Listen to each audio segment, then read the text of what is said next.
Jangan kaget ya kalau di Indonesia akan ada hujan salju. Sekali lagi, jangan kaget kalau Katulistiwa akan bersalju. Memang Sontoloyo ini nyeleneh informasinya. Banyak yang bilang ngawur atau ngayal. Namun kalau bicara ada fakta dan data yang berbeda sumbernya dari berita-berita mainstream, Anda harus mulai berpikir. Penyiaran berita mainstream hampir semuanya dikendalikan globalis dan negara dikuasa yang punya agenda propaganda. Maka informasi yang diberikan Bosman jadi terlihat aneh dan ngawur karena memang berbeda sumbernya dengan berita mainstream. Kembali ke climate war atau perang cuaca. Bukan saja perubahan cuaca ya, altered weather. Perang cuaca akan membuat arus angin dunia berubah. Bukan sekedar climate change atau perubahan iklim karena kebodohan dan kecuekan manusia rendah kepedulian alamnya saja yang membuat dunia semakin panas. Bukan, ini lebih kejam lagi. Jauh lebih kejam dari perbuatan Rangga meninggalkan cinta tanpa pesan. Namun ini adalah perbuatan manusia egois, pemimpin egois, negara besar egois, dan globalis cabal egois, yaitu para Thanos yang ingin menjadi penguasa, turun tangan dengan sengaja memasang alat menggeser angin, cuaca, terganggu keseimbangan alam secara global. Inilah yang kita wanti-wanti. Apa yang akan terjadi setelah pandemi virus berkepanjangan, manusia ditimpa masalah lagi dengan cuaca yang kacau hingga tumbuhan tropis bisa mati, makanan bisa langka. Food war terjadi setelah climate war. Kali ini efeknya lebih mematikan dari pandemi COVID. Center ekuator bergeser, tengah bumi bergeser terhadap matahari. Dunia koplak sampai manusia sadar bahwa kita punya common enemy atau musuh bersama, yaitu alam yang tidak dipelihara. Seperti tubuh manusia tidak dipelihara di usia senja, berbagai penyakit dideritanya. Ternyata sahabat, ada fakta lain kalau kita ingin membalik semua keadaan tersebut. Banyak buktinya. Misalnya, ada seseorang di usia 65 tahun baru mulai hidup sehat. Di usia 80 tahun usia biologisnya, tetapi body age-nya seperti orang berumur 30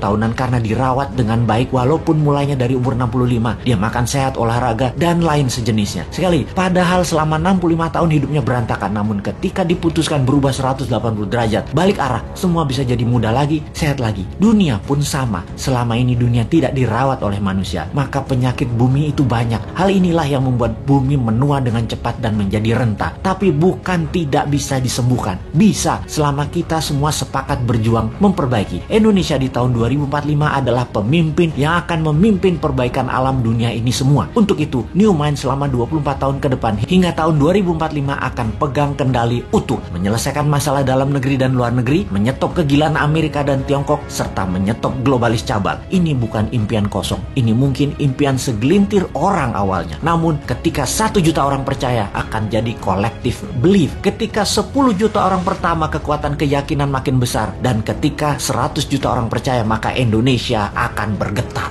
Ketika 270 juta orang Indonesia percaya, Indonesia menang. Dan ketika 1 miliar manusia percaya, dunia semakin sehat. Ketika 5 miliar manusia sepakat, maka dunia damai selamanya. Saat ini, silahkan kalian percaya dengan pejabat yang mendukung penyedot nikel dari tanah air tercinta ini hingga 3 tahun ke depan, supaya musnah cadangan nikelnya. Silahkan dukung. Tapi kalau mau Indonesia baru, dunia baru, siapkan konsep bernegara yang membuat Indonesia akan menjadi negara superpower. Ubah pola pikir lama dan semua pejabat incumbent, termasuk yang mencalonkan di tahun 2024 yang dari incumbent. Mereka semua pikirannya lama. New Mind, siap!